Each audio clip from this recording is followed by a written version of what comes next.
The neural interface embedded in Emma Rodriguez's temple pulsed with a soft amber glow, syncing with her emotional state as she sat cross-legged on the floor of her empty apartment.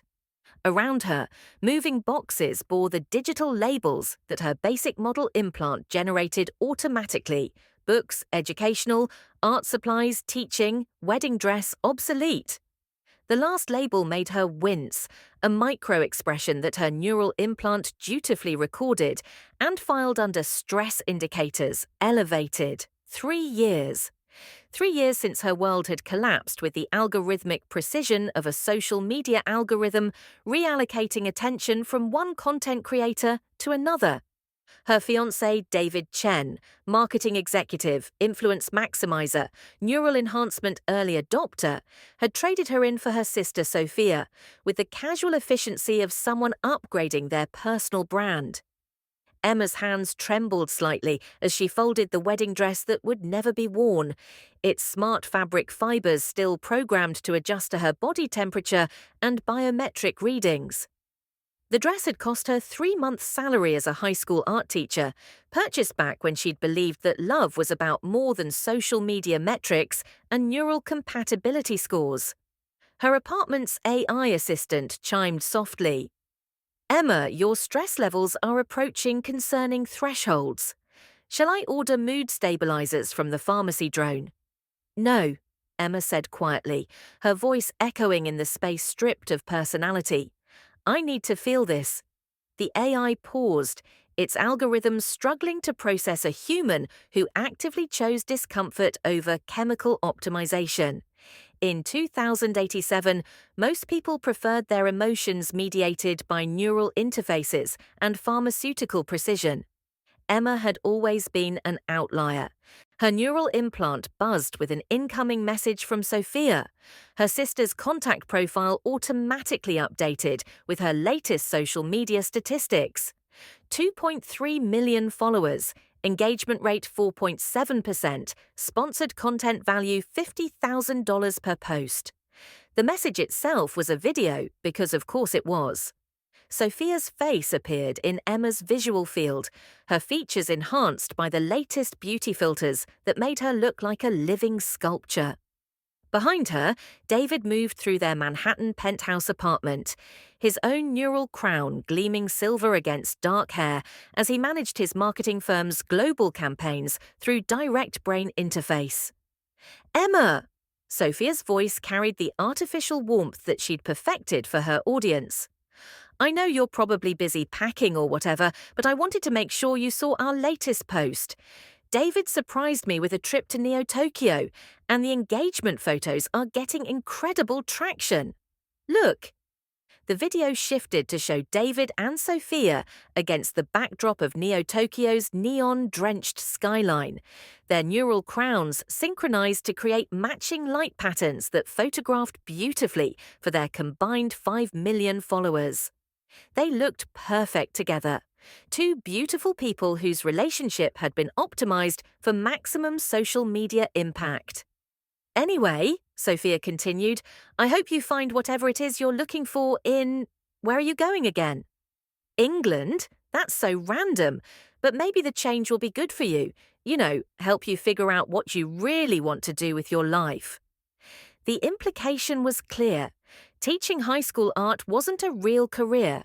Living without neural enhancements, social media optimization, and influence maximization wasn't a real life. Emma closed the message without responding, but her neural implant had already analyzed Sophia's biometric data embedded in the video file. Micro-expressions, stress hormones, neural activity patterns, all suggesting that Sophia's perfect life wasn't quite as perfect as her content claimed. "Interesting," Emma murmured, filing that information away for future consideration. She returned to her packing, but her mind wandered to the conversation that had ended everything. The memory surfaced with neural-assisted clarity, her basic implant retrieving the data from 3 years ago with perfect fidelity. She'd been standing in the kitchen of their shared apartment, grading student digital art portfolios on her tablet while David prepared his morning nootropic cocktail, a blend of cognitive enhancers that would optimize his brain chemistry for maximum productivity. "Emma, we need to talk," David had said, not looking up from his pharmaceutical routine. Something in his tone had made her set down her tablet. David's neural crown was active, cycling through data streams that painted his face in shifting blue light. He was multitasking, she'd realized, having their relationship-ending conversation while managing client campaigns and monitoring social media trends. "I've been doing some analysis," David continued, measuring neural stimulants with laboratory precision. "Our compatibility scores have been declining for months. Social media engagement on our couple content is down 40%. My personal brand metrics show negative correlation with our relationship visibility." Emma had stared at him, trying to process what she was hearing. "David, are you breaking up with me because of analytics?" "I'm being practical," David replied, finally giving her his full attention. His neural interface dimmed to standby mode. "Emma, I love you, but love isn't enough in today's economy. Relationships are strategic partnerships. They're about building influence, creating content, maximizing social capital." "And I'm bad for your social capital." David had the grace to look uncomfortable. "You don't optimize yourself, Emma. You don't enhance your appearance, you don't create content, you don't even maintain professional neural interfaces. You teach art to kids who will probably have their creativity automated away before they graduate." The words had hit like physical blows. "Those kids matter, David. Art matters. Not everything has to be optimized and monetized." "That's exactly the problem," David said gently, as if explaining to a child. "You're living in the past." Sophia gets it. She understands that success means building a brand, creating influence, becoming someone who matters in the attention economy. "Sophia." David's neural crown flickered, a micro-expression that suggested he'd revealed more than intended. "We've been talking about life, about goals, about what success really means." Emma felt her world shifting beneath her feet. "How long have you been talking?" "Emma." "How long, David?" 6 months, David admitted, but it started as professional consultation. She needed marketing advice for her influence campaigns. And it became personal. "We're compatible," David said, his neural interface displaying biometric data to support his claim. "Our neural patterns sync, our social media engagement amplifies when we collaborate, our combined earning potential is exponentially higher than either of us could achieve individually." Emma looked around their apartment, the space they'd shared for 2 years, filled with art books and her students' gifts, plants that she'd nurtured, photos of them from before David had become obsessed with optimization and efficiency. "What about what we built together?" she asked quietly. "We built what we could with the tools we had," David replied, "but I need to evolve. Sophia and I can create something bigger, something that actually impacts the world." "Teaching doesn't impact the world." "Not in measurable ways," David said, and she could see he genuinely believed it. "Emma, you're brilliant, but you're brilliant in ways that don't scale. Sophia's brilliance reaches millions of people." Emma had stood in that kitchen for a long moment, feeling the weight of David's analysis crushing something vital inside her chest. Not her heart, something deeper, her sense of worth. "I'll pack my things," she'd said finally. "Emma, I hope you understand." "I understand perfectly," Emma interrupted. "You're choosing influence over intimacy, performance over partnership. I hope it makes you happy." Back in her empty apartment, 3 years older and supposedly wiser, Emma touched the spot where David's engagement ring had once sat.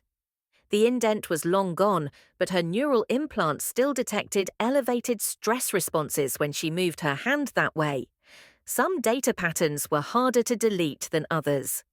Her tablet chimed with a priority message from Oxford University.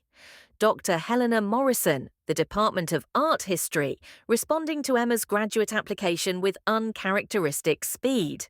Ms. Rodriguez, the message began, your portfolio demonstrates exceptional analytical capabilities in pattern recognition and authenticity assessment. While unconventional, your background in education has clearly developed skills that translate remarkably well to art authentication. We would like to offer you accelerated admission to our doctoral program in art history and conservation, with particular focus on digital forensic analysis of artistic works. Emma's breath caught. She'd applied on impulse, using her modest savings to submit an application that highlighted her natural eye for detail. The same abilities that made her good at spotting which students were struggling, which artworks revealed genuine emotion versus technical skill, which human expressions were authentic versus performed.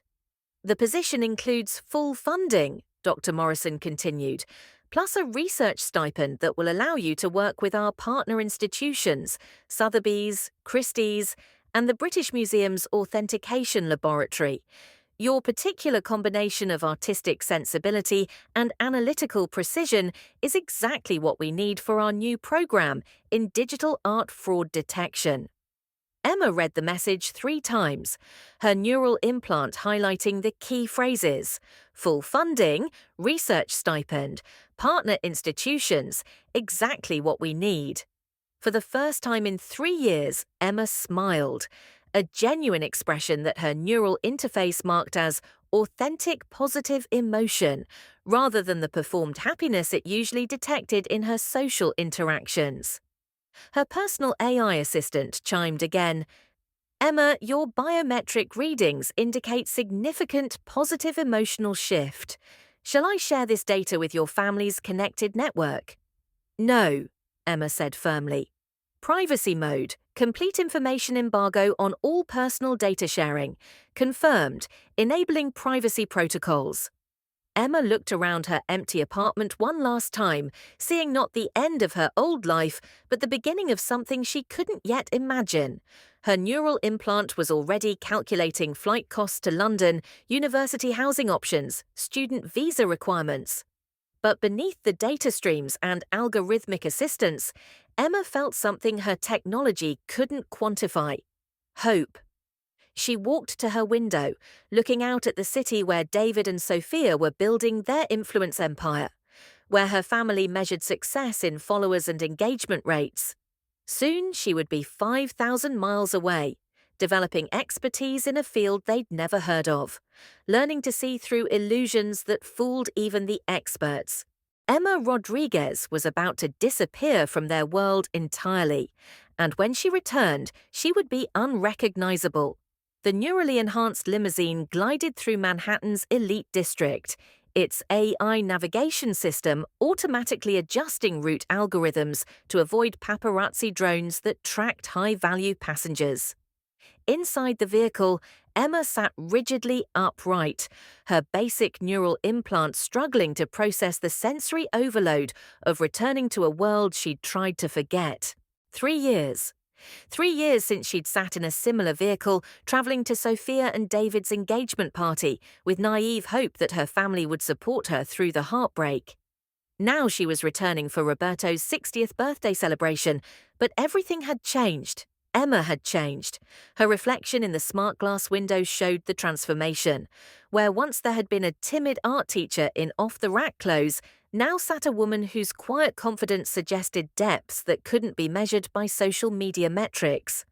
Her clothes were understated but perfectly cut, not designer pieces selected for brand recognition, but carefully chosen garments that spoke of international sophistication and personal taste developed in the cultural capitals of Europe. Emma's neural implant, still the same basic model she'd worn 3 years ago, buzzed with an incoming message from James Crawford, her fiancé. The contact information appeared in her visual field. James Crawford, private, with no social media connections, no public influence scores, no algorithmic analysis of his social value. Just his name, and below it, a single data point that made Emma smile. Currently in New York, missing you terribly, -J quote. She composed a quick response through her neural interface quote, at the family celebration now, wish me luck. His reply came instantly. You don't need luck, darling. You have something far more powerful, authenticity. See you at the gallery opening tomorrow night. Emma closed the message, her neural implant detecting the slight elevation in her heart rate that occurred whenever she thought about James. 3 years in England hadn't just transformed her career. It had taught her what love looked like when it was based on mutual respect, shared passions, and genuine appreciation for each other's minds rather than social media compatibility scores. The limousine pulled up to the Rodriguez family's estate in Westchester, a modernist mansion that Roberto had built as a monument to his success in construction and real estate development. Emma had grown up here, but now she saw it with eyes trained to analyze authenticity versus performance. The house was beautiful, but it was also a careful construction of status symbols designed to impress visitors rather than provide genuine comfort for its inhabitants. We have arrived at your destination, the limousine's AI announced. Shall I wait for return transportation?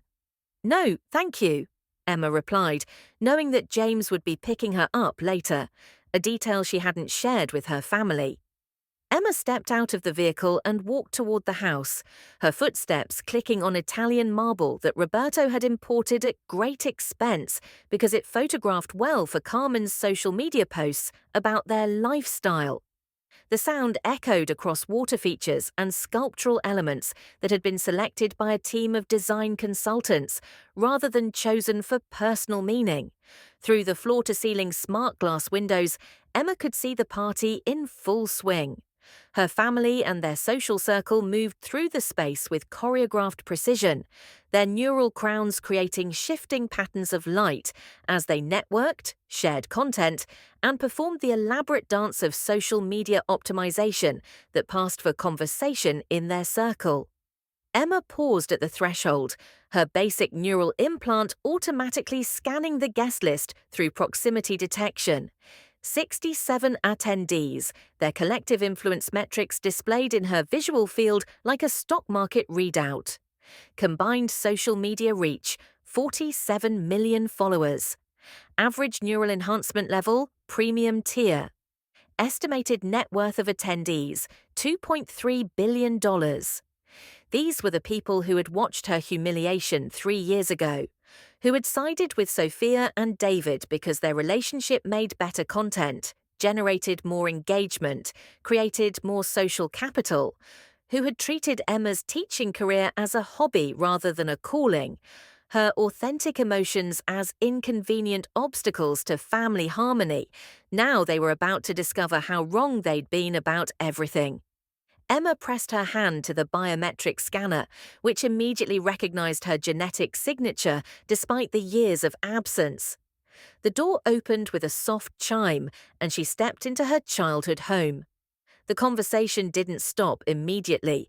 Most guests were too absorbed in their own neural interfaces and social media content creation to notice her entrance. But Emma caught the moment when recognition began to ripple through the crowd like a virus spreading through a network. "Is that Emma?" she heard someone whisper. "Emma Rodriguez. I thought she was in Europe or something. She looks completely different." Carmen Rodriguez appeared first, her neural crown blazing with activity as she processed Emma's transformed appearance, while simultaneously managing her party hosting duties and social media documentation. Emma's mother had always been beautiful, but 3 years of neural enhancement and aesthetic optimization had given her an artificial perfection that made her look like a living filter. "Emma!" Carmen exclaimed, embracing her daughter while her neural interface automatically captured the reunion for later social media sharing. "My God, look at you! You look so sophisticated." Emma accepted the hug, noting how her mother's neural crown immediately began analyzing her appearance, her clothes, her confidence level, calculating how this unexpected transformation would affect the family's social media narrative. "Hello, Mama," Emma said quietly.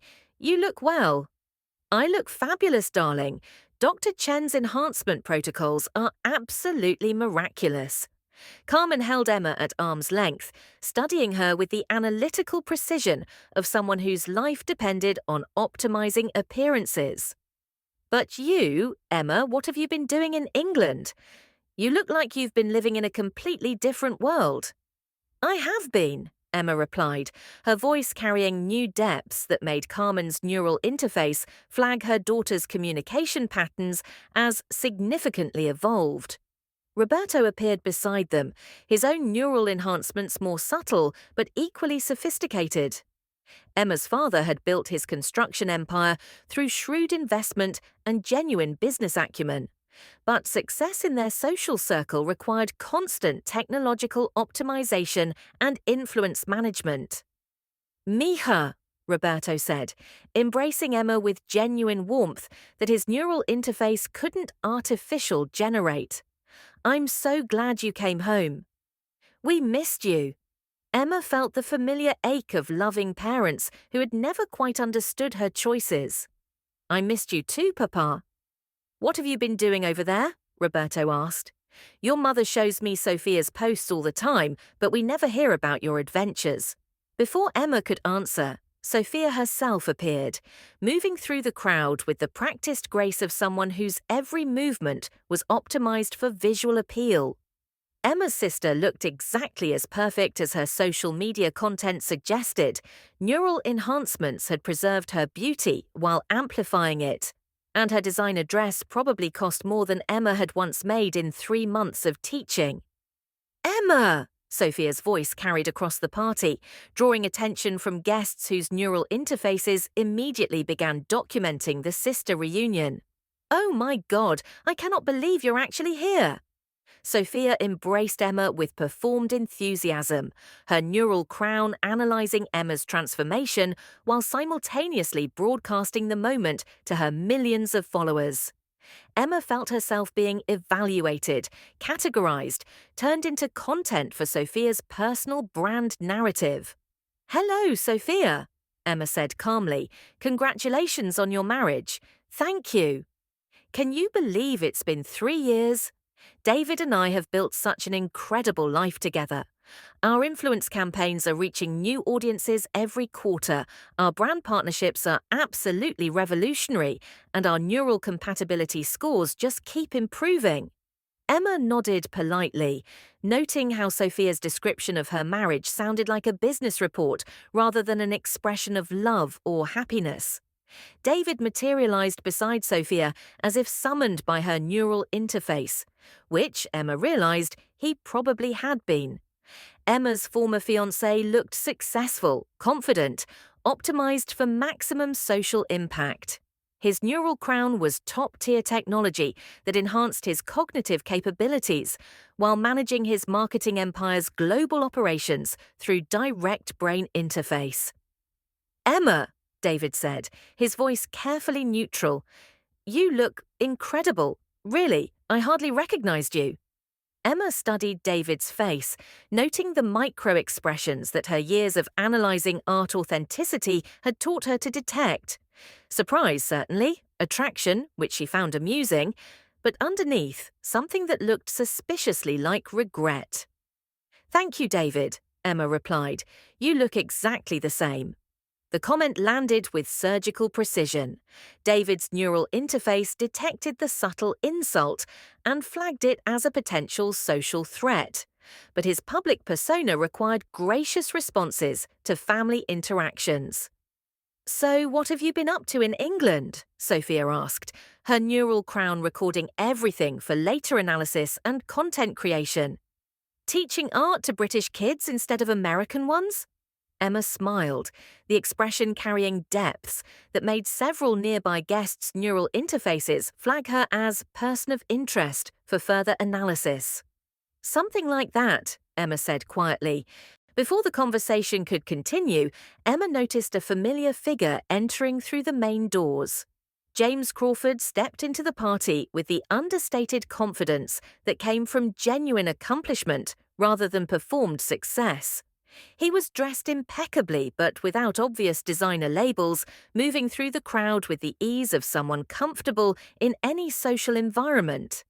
Emma felt her heart rate increase as James approached, his presence transforming her from mysterious returnee to half of an intriguing couple.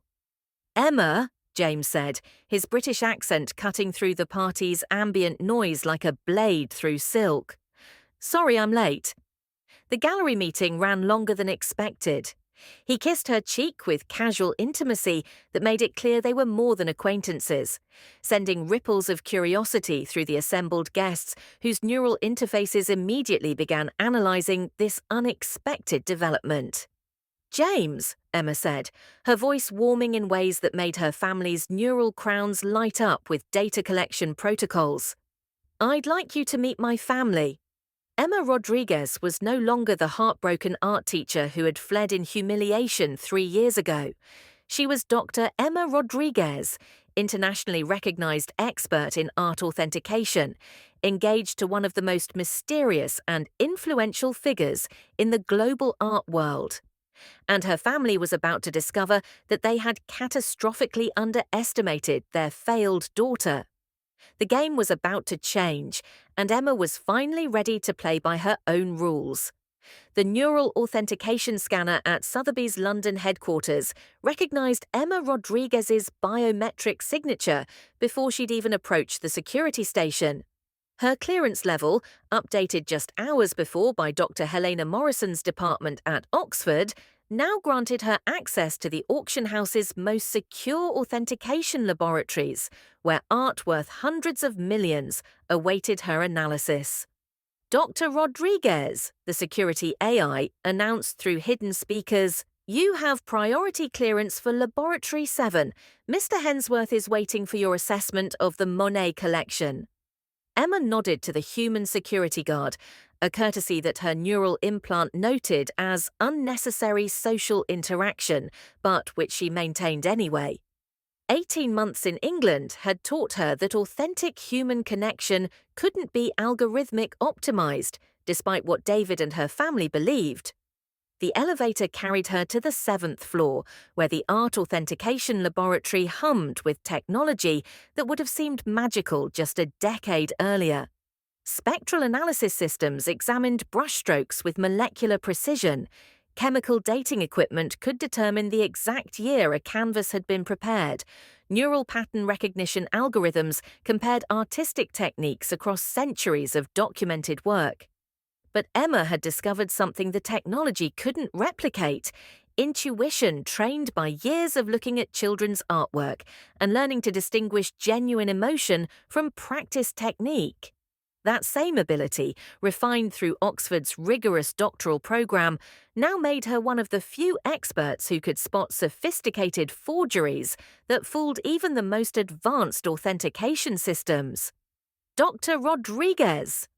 Charles Hensworth, Sotheby's head of authentication, approached with the barely contained excitement of someone who just avoided a catastrophic mistake.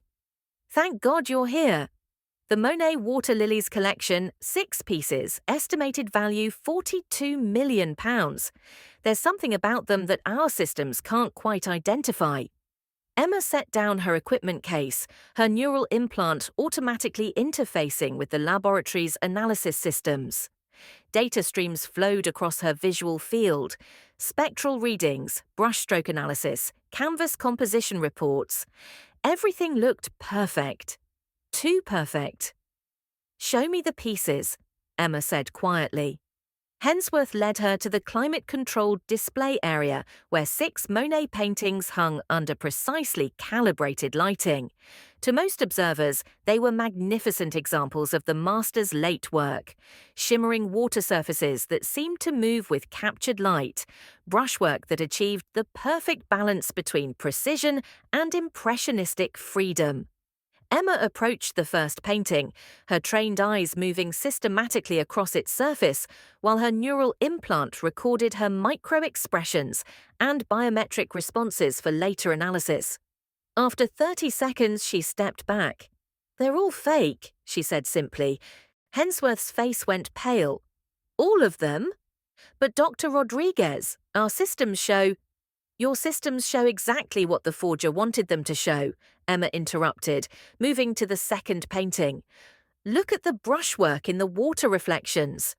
Monet's hand tremor from his cataracts created specific irregularities in his late work. These paintings replicate the tremor perfectly, but they replicate it consistently across all 6 pieces.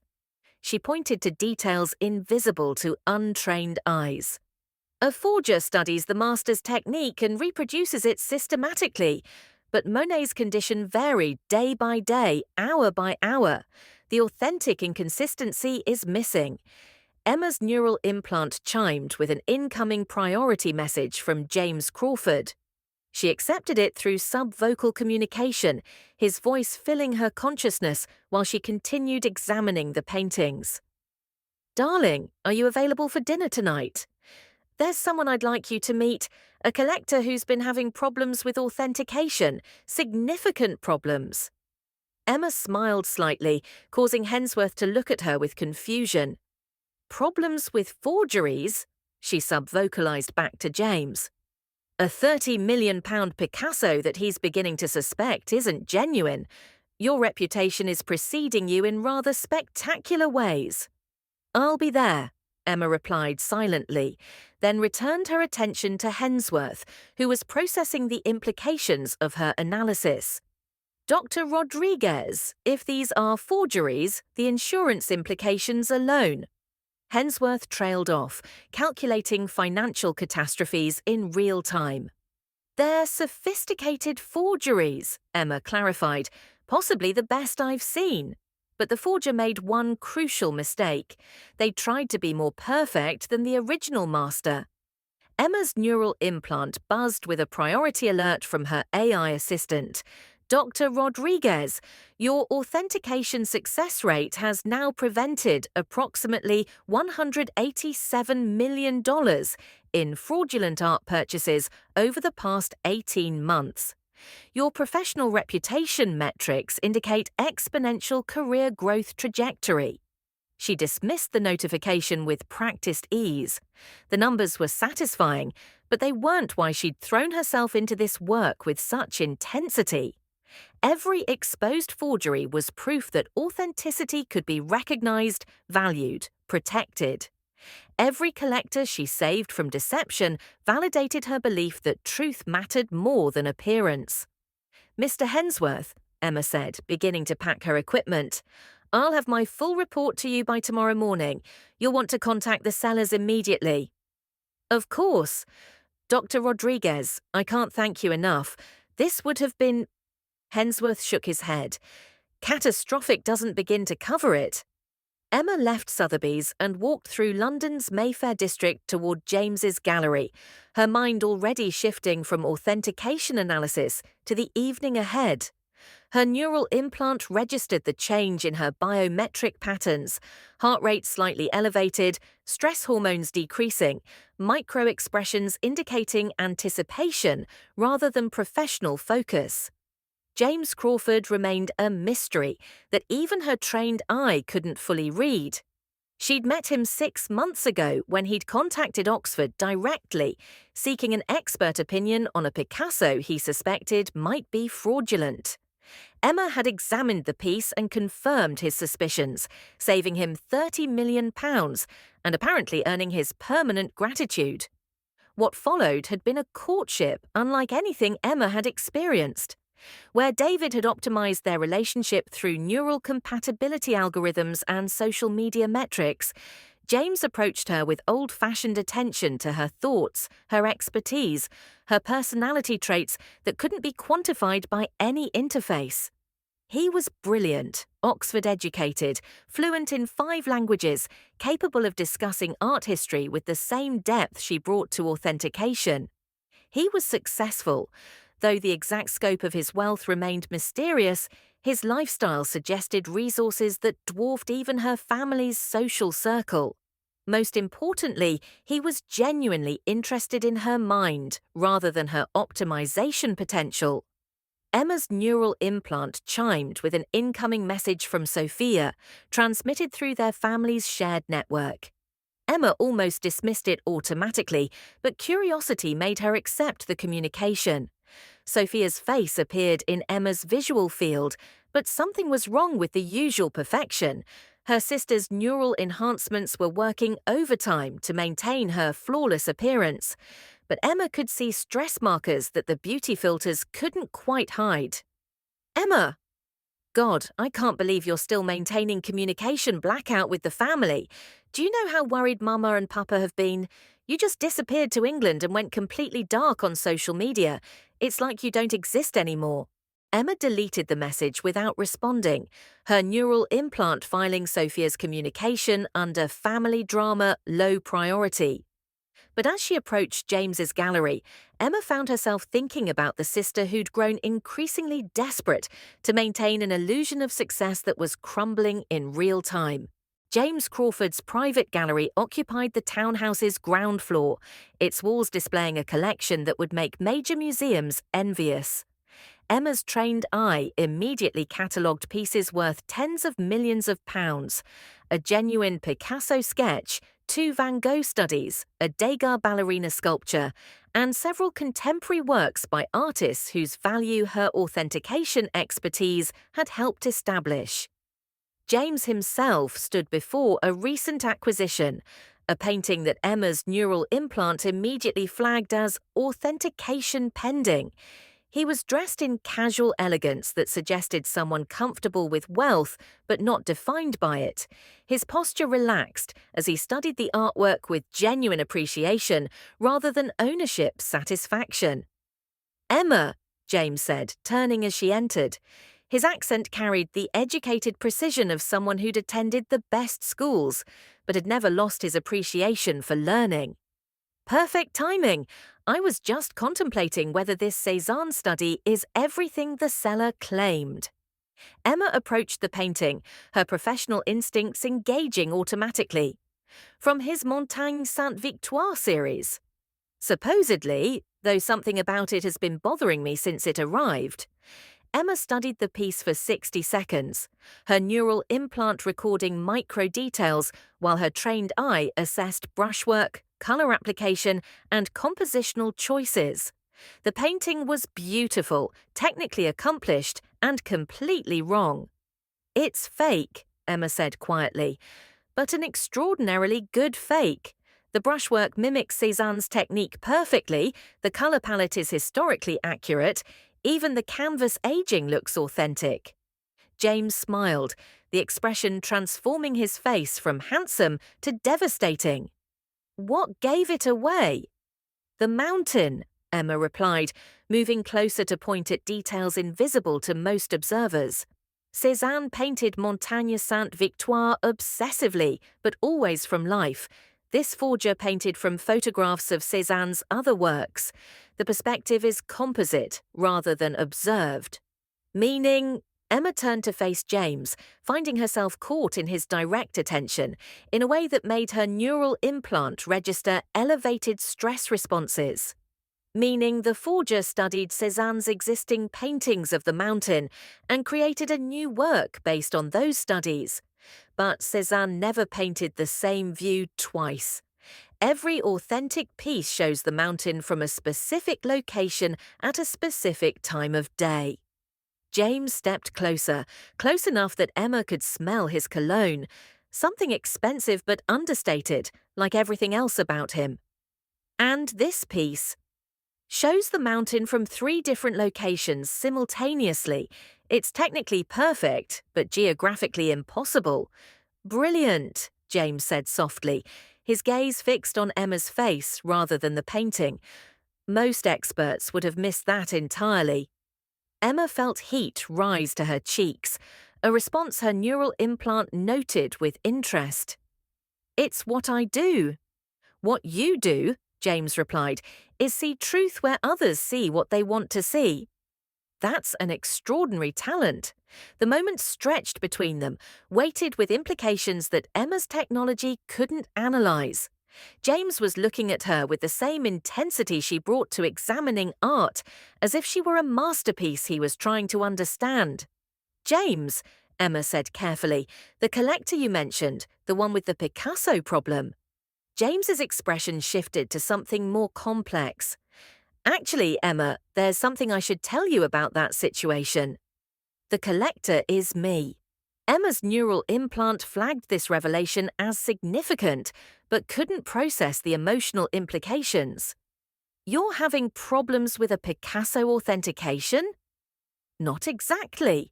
James moved to a wall panel that Emma hadn't noticed, pressing his palm to a biometric scanner that recognized his genetic signature. The wall slid back silently, revealing a private room beyond. "I'd like to show you my real collection," James said, "the pieces I don't display publicly."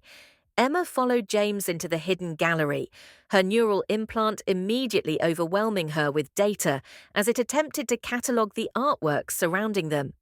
Paintings by masters whose works were supposed to be in major museums, sculptures that art historians considered lost, sketches and studies that could rewrite understanding of artistic development across centuries. "James," Emma whispered, "this collection must be worth—" "More than most countries' GDP, James finished quietly. "Emma, I need to tell you something about my family, my work, and why I really sought out your expertise 6 months ago." Emma's professional instincts warred with emotions that her neural interface couldn't quantify. The collection was extraordinary, but something in James's tone suggested complications that extended far beyond art authentication. "My family has been collecting art for 400 years, James continued, moving deeper into the hidden gallery.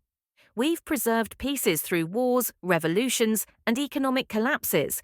But in recent decades, we've faced a new threat: sophisticated forgeries that can fool traditional authentication methods." Emma understood immediately. "Someone's been targeting your collection specifically. Someone's been replacing pieces in my collection with forgeries so perfect that even our insurance experts haven't detected them. We've lost an estimated £200 million worth of authentic art over the past 5 years." Emma's neural implant processed the implications. A sophisticated art fraud operation targeting one of the world's most valuable private collections. Forgeries advanced enough to fool traditional experts, financial losses that would destroy most institutions. "And you think I can help identify which pieces have been replaced?" James stopped before a Van Gogh self-portrait that Emma's neural interface immediately flagged as potentially authentic despite its supposed location in the Van Gogh Museum in Amsterdam. "Emma, I think you're the only person who can help. Your ability to see authenticity goes beyond technical analysis. You understand the emotional honesty that separates genuine art from skilled reproduction." James turned to face her directly, his expression serious in a way that made Emma's neural implant register his biometric patterns as highly significant emotional state. "But before we go any further, I need you to understand what you'd be getting involved in.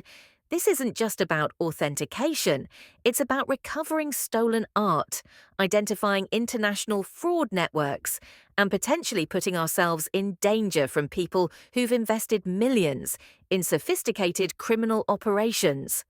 Emma looked around the hidden gallery, her mind racing through the implications. James wasn't just a wealthy collector seeking authentication expertise. He was asking her to help expose and recover from one of the most sophisticated art fraud operations in history.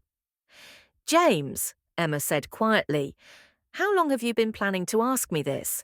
His smile was rueful, acknowledging the complexity of his approach. "Since the moment you identified the fake Picasso I showed you 6 months ago. Emma, I've been looking for someone with your specific combination of technical expertise and authentic insight for years."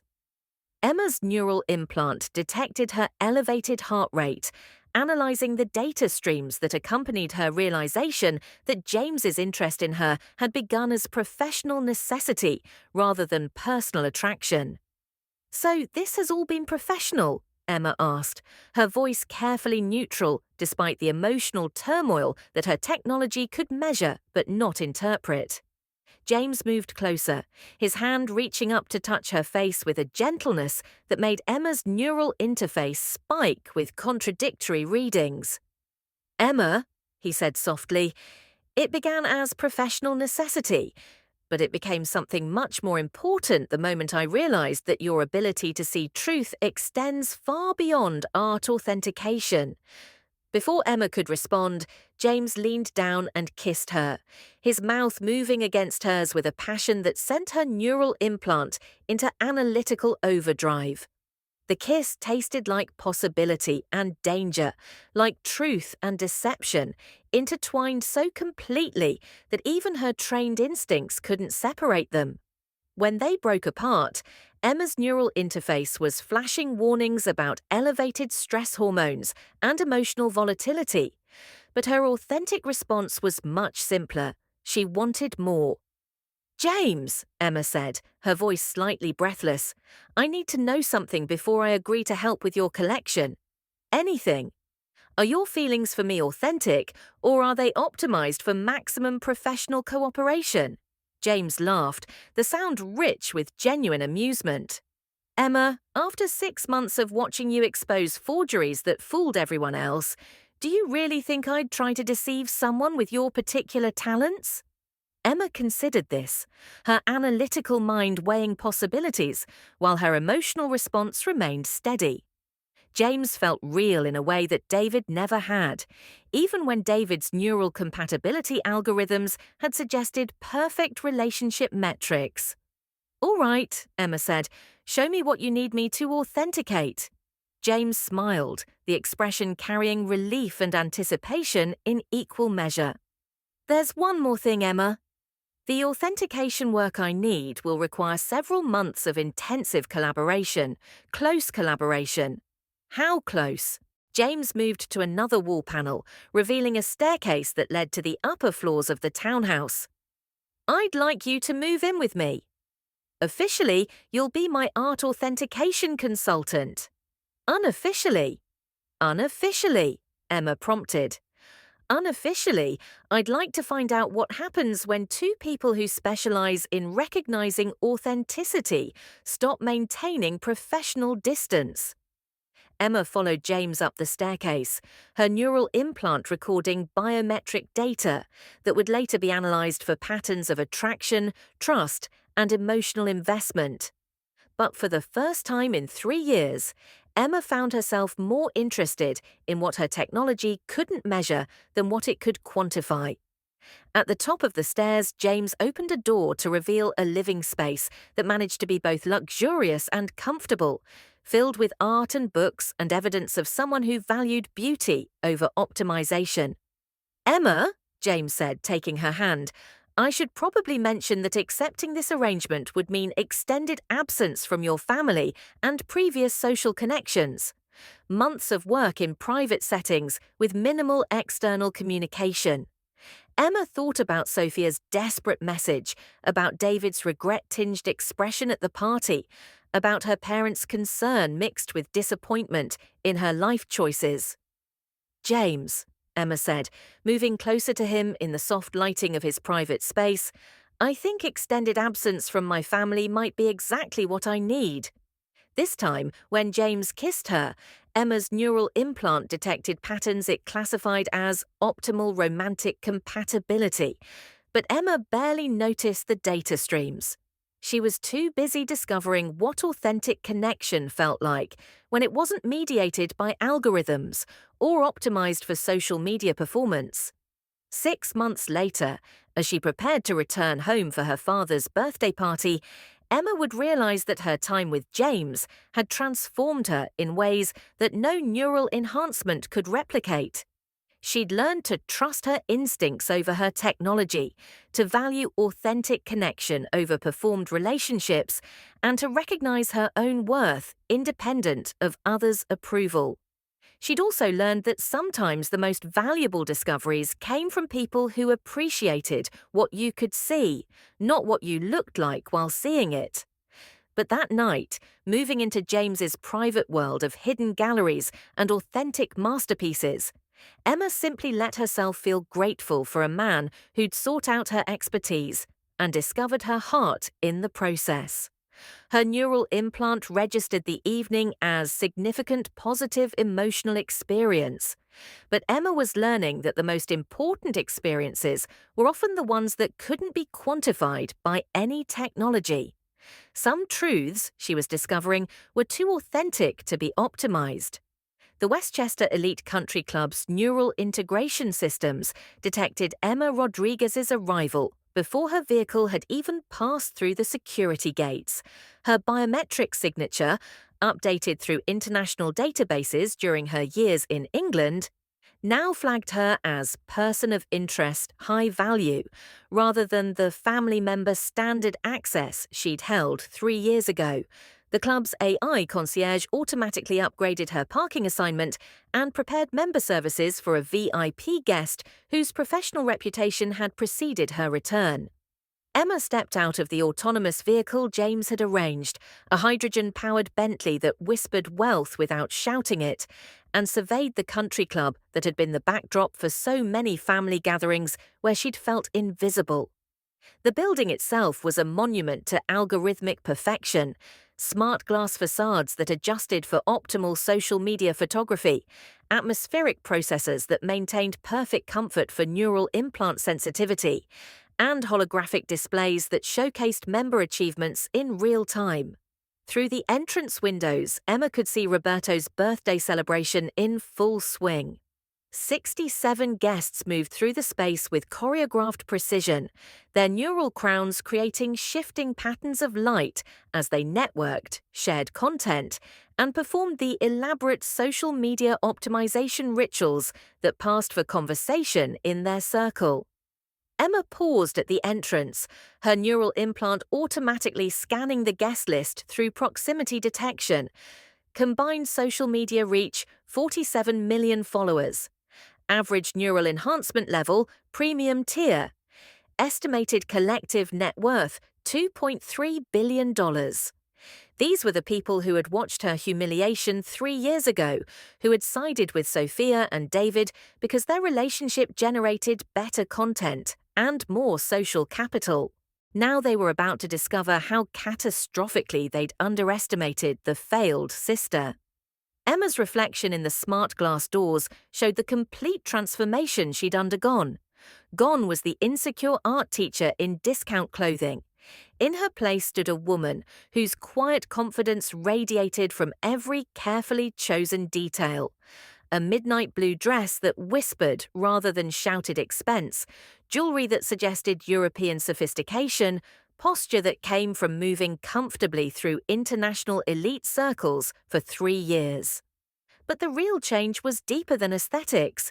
Emma had learned to trust her own expertise over others' opinions, to value authentic accomplishment over performed success, to recognize her worth independent of any neural compatibility algorithm or social media metric. Dr. Rodriguez, the club's AI, greeted her as she approached the entrance. "Welcome back. Your access has been upgraded to reflect your current professional status. Mr. Rodriguez's celebration is in the Monet Gallery." Emma smiled at the irony. Of course, Roberto's party was being held in a gallery named after an artist whose work she could now authenticate with world-renowned expertise. The biometric scanners recognized her genetic signature and granted immediate access. But Emma noticed her neural implant flagging unusual activity in the club's art authentication systems. Someone had been researching the club's collection recently, running digital analysis on pieces that hadn't been examined in years. She entered the main gallery space, her arrival initially unnoticed by guests too absorbed in their own neural interfaces and content creation to pay attention to new arrivals. But Emma's trained eye immediately focused on the room's centerpiece. A large painting prominently displayed with museum-quality lighting and prominent signage identifying it as Water Lilies, Claude Monet, 1919. Emma approached the painting with professional interest, her neural implant automatically interfacing with the club's art information systems to access provenance data, authentication records, and insurance valuations. What she discovered made her smile with grim amusement. The club had been proudly displaying a sophisticated forgery for over 30 years, insured for $8.5 million and featured in their marketing materials as evidence of their cultural sophistication. "Fascinating," Emma murmured, her voice carrying just enough to attract attention from nearby guests whose neural interfaces immediately began analyzing her presence as potentially significant. "What's fascinating?"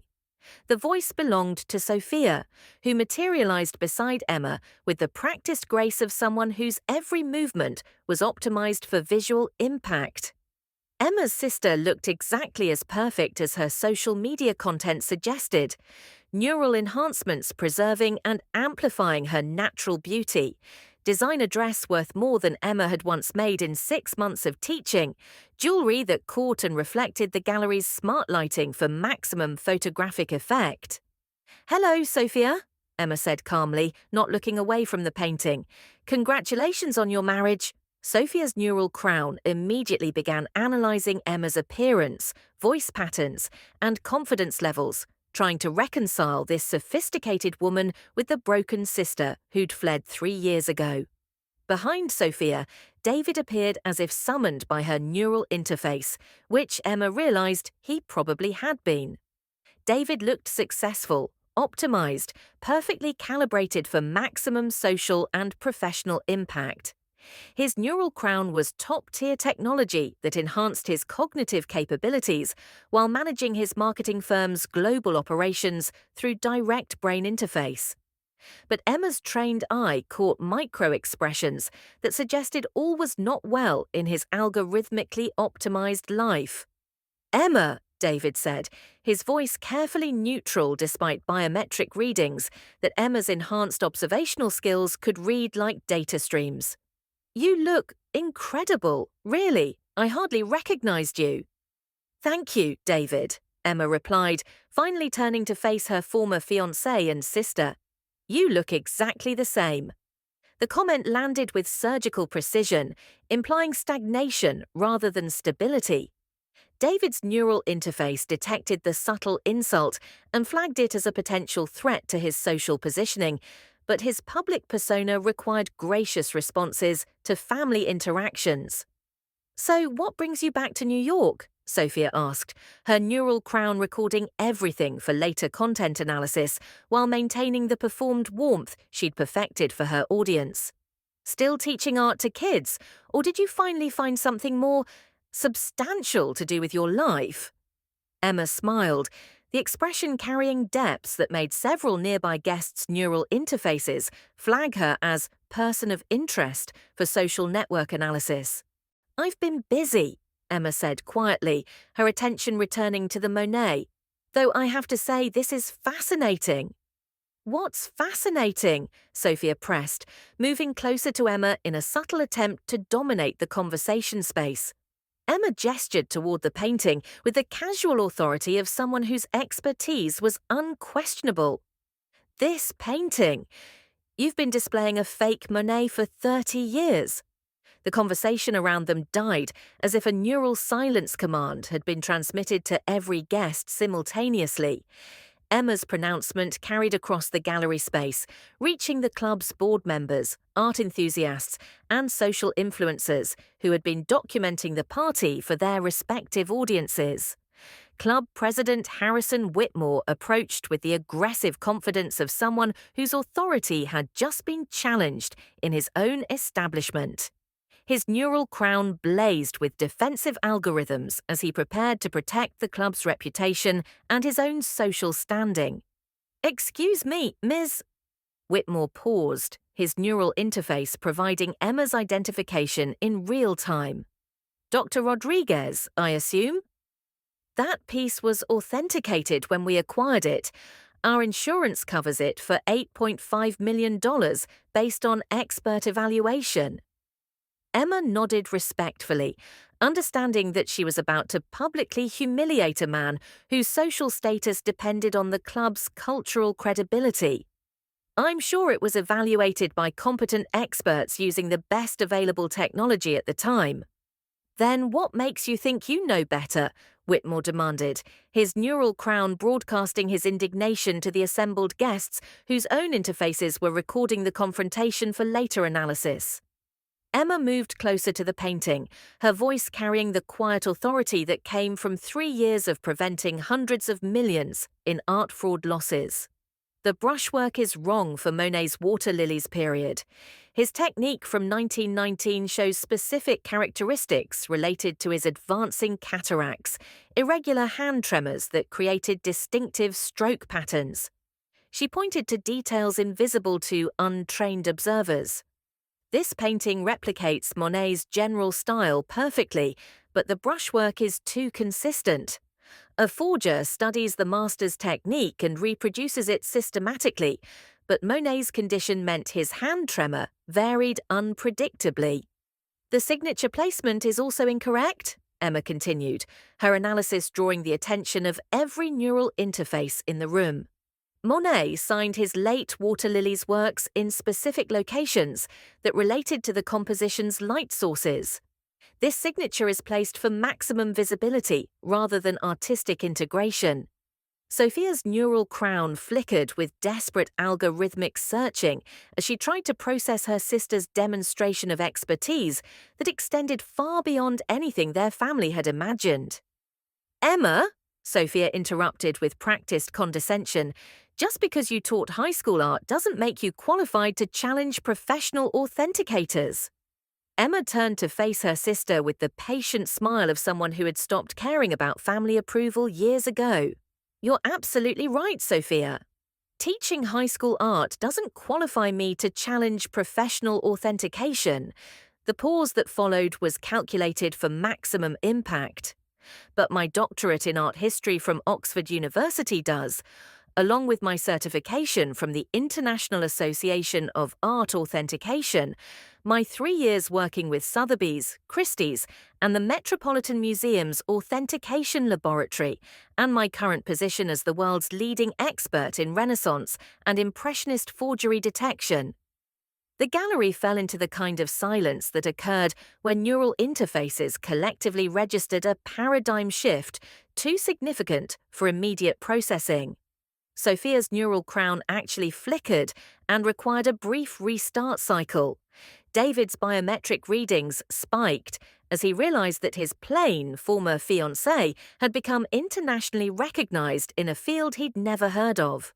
Club President Whitmore's face went pale as he calculated the insurance implications of displaying a fake masterpiece for 3 decades. But Emma's attention had already shifted to the distinguished gentleman approaching from across the room, someone whose presence triggered recognition algorithms in every neural interface simultaneously. James Crawford moved through the crowd with the effortless authority that came from genuine accomplishment rather than performed status. His neural enhancements were so sophisticated they were nearly invisible, integrated technology that enhanced rather than defined his capabilities. Every guest's interface immediately identified him as one of the world's most influential philanthropists.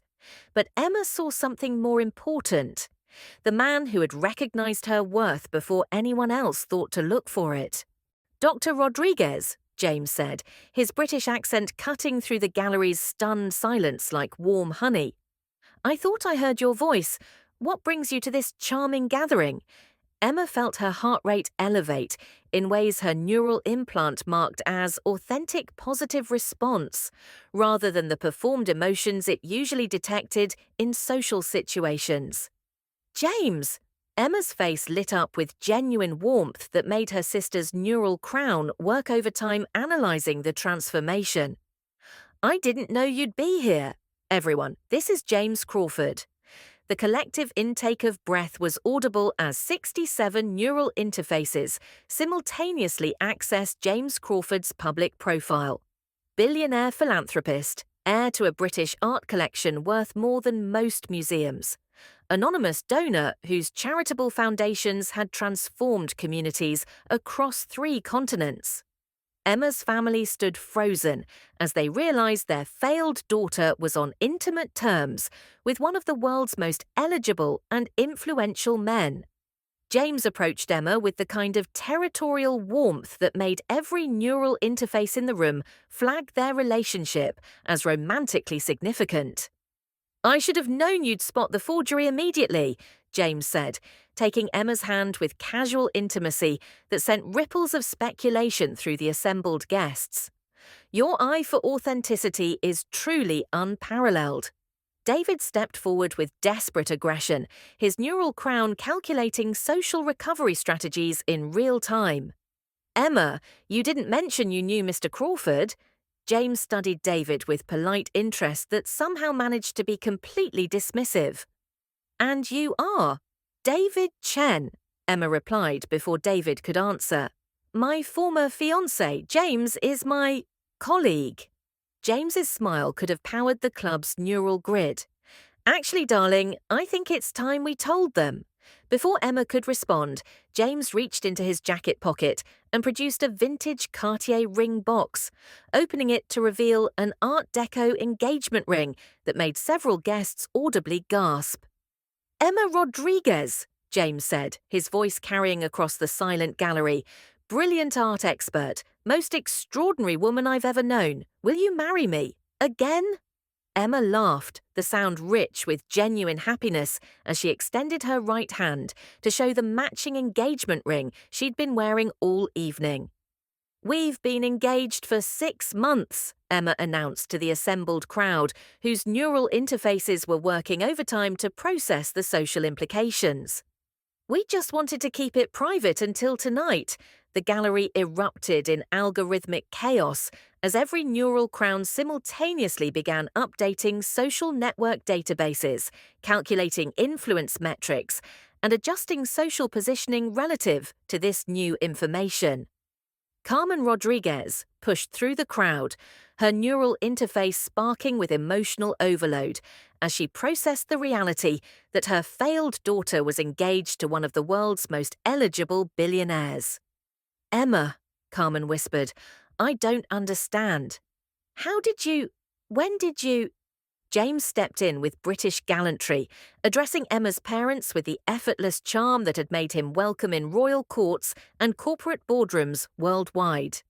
"Mr. and Mrs. Rodriguez," James said, "I owe you tremendous gratitude. You raised a daughter whose integrity and expertise saved my family's art collection from a sophisticated fraud operation." Emma identified 47 forged pieces worth over $100 million that had been replacing authentic works in our private collection. Roberto's neural interface nearly overloaded as he processed the financial implications of his daughter's expertise. Club President Whitmore stepped forward with desperate damage control algorithms running at maximum capacity. "Dr. Rodriguez, would you consider consulting on our collection? We'd be honored to have your professional assessment." Emma's smile was gracious, but carried the authority of someone whose expertise commanded premium rates. "I'll have my assistant schedule something, Mr. Whitmore. My consultation rate is $50,000 per piece, with a minimum assessment fee of $500,000 for institutional collections." Carmen actually dropped her champagne flute, the smart glass automatically adjusting its molecular structure to prevent shattering, but creating a dramatic crash that drew everyone's attention. $50,000, Carmen gasped, per piece? James's pride was obvious as he addressed the assembled crowd, whose neural interfaces were frantically updating their social network assessments of Emma's value and influence. "Emma's authentication work has prevented over $300 million in art fraud losses," James announced. "Museums compete internationally for her expertise." "See, it's only 8 p.m., David said desperately, trying to extend any opportunity for private conversation with Emma. James smiled with British understatement that somehow managed to be devastating. In New York, yes, but our reservations are at Le Bernardin in Manhattan, followed by a red-eye flight to London. Emma has a consultation tomorrow morning with the National Gallery about a potentially authentic Da Vinci sketch.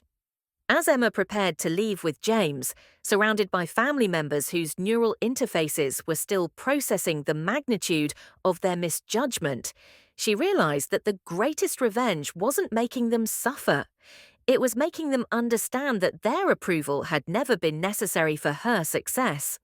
Sophia approached one final time, her neural crown dark for perhaps the first time in years.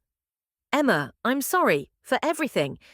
Emma embraced her sister, feeling genuinely compassionate towards someone who had built her identity around external validation rather than authentic accomplishment.